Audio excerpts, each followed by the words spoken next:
អ្នកលក់កាហ្វេញ៉ាតាមប្របុនthamបានទិញមានកែវកំងមកជួយទិញអូនផង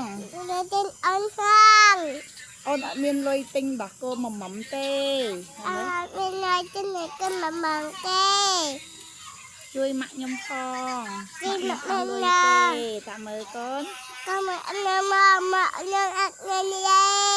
អត់មានលុយទេ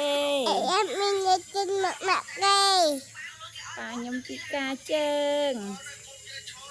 នេះម៉ាក់ខ្ញុំរស់ស៊ីចិញ្ចឹមខ្ញុំតាមើលកូនស្ពះមើលអរគុណពូមីងអ៊ំមៀមីងអរគុណអ៊ំអ៊ំមីងយាយតាអរគុណច្រើនបានជួយឲ្យបេះដូងអូនជួយខមមិនល្អមួយអូនអរគុណច្រើន